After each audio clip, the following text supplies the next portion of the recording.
नमस्कार, मेरे YouTube channel legal में आपका स्वागत है। आज मैं आपको बताऊंगा कि अगर आप किसी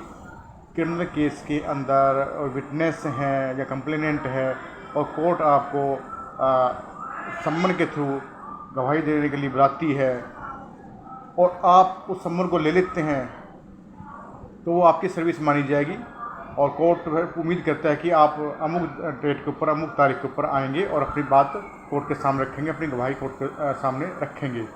और अगर किसी कारणवश आप उस डेट पर नहीं जाते हैं तो ऐसे में कोर्ट क्या करेगी, आपके बेलेबल वारंट इशू कर देगी। बेलेबल वारंट इशू करने के बाद जो पुलिस वाला जो है वो लिखित में आपके पास एक वारंट लेके आएगा, क्योंकि कानून में लिखा हुआ है कि ओरली अगर कोई वारंट है तो वो मान्य नहीं होता। जिस कोर्ट ने वो इशू किया है उसको उस वारंट के ऊपर उस कोर्ट की सील होगी। जज साहब जिन्होंने वो वारंट इशू किए हैं उनका नाम होगा, किस सेक्शन में इशू किया है, और आप को बुलाया गया तो आप उसमें विटनेस हैं, तो ये सारा उसके अंदर लिखा होता है। कोर्ट की सील होती है, सारा लिखित में होगा किस सेक्शन के अंदर बुलाया, किस केस के अंदर बुलाया, FIR नंबर वगैरह, अंडर सेक्शन वगैरह, और साथ में उसमें नेक्स्ट डेट ऑफ हियरिंग भी लिखी होती है। तो ऐसे में अगर आप नहीं जाते हैं तो आपके बेलेबल वारंट कोर्ट इशू कर देती है। बेलेबल वारंट जो है उसमें आपको अरेस्ट नहीं किया जाता, हाँ एक अमाउंट निर्धारित करती है, जैसे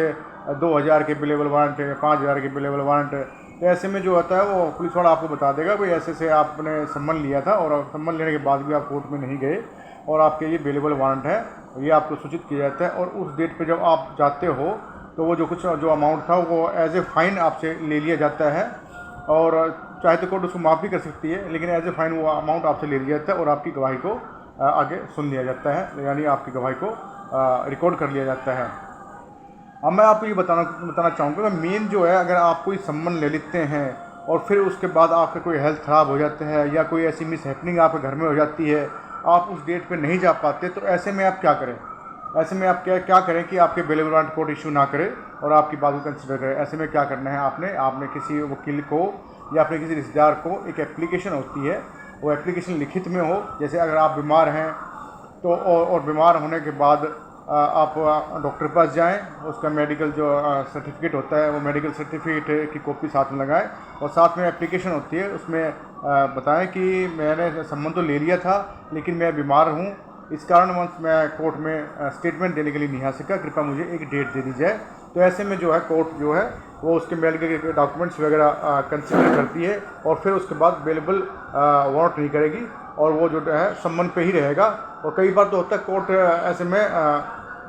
विटनेस को बाउंड डाउन कर लेती है, यानी उस वकील साहब को बोल देती है, यानी जो आपके बिहाफ को पेश होता है, आपकी रिक्वेस्ट के पेश होता है, उसको बता देती है कि ये अमुक डेट है, हम सम्मन वगैरह नहीं करेंगे, उसको जाके बता देना, यानी विटनेस को जाके बता देना कि ये डेट है, वो उस डेट के ऊपर बिना किसी सम्मन के चला जाता है और फिर उसकी गवाही को रिकॉर्ड कर लिया जाता है। इसलिए अगर आपने सम्मन ले लिए हैं, कोर्ट आपको बुला रही है, तो ऐसे में बिल्कुल भी गलती ना करें, बिल्कुल भी पूरा ध्यान रखें, अपने डायरी में, अपने कैलेंडर में वो डेट मार्क कर लें और उस डेट पे चले जाएं, और अन्यथा आपके बेलेबल वारंट हो सकते हैं। और जैसे कोई आपके घर में कोई डेथ हो जाती है तो भी आप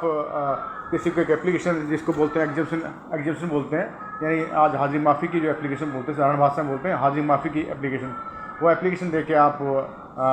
उस बात को रख सकते हैं। तो कोर्ट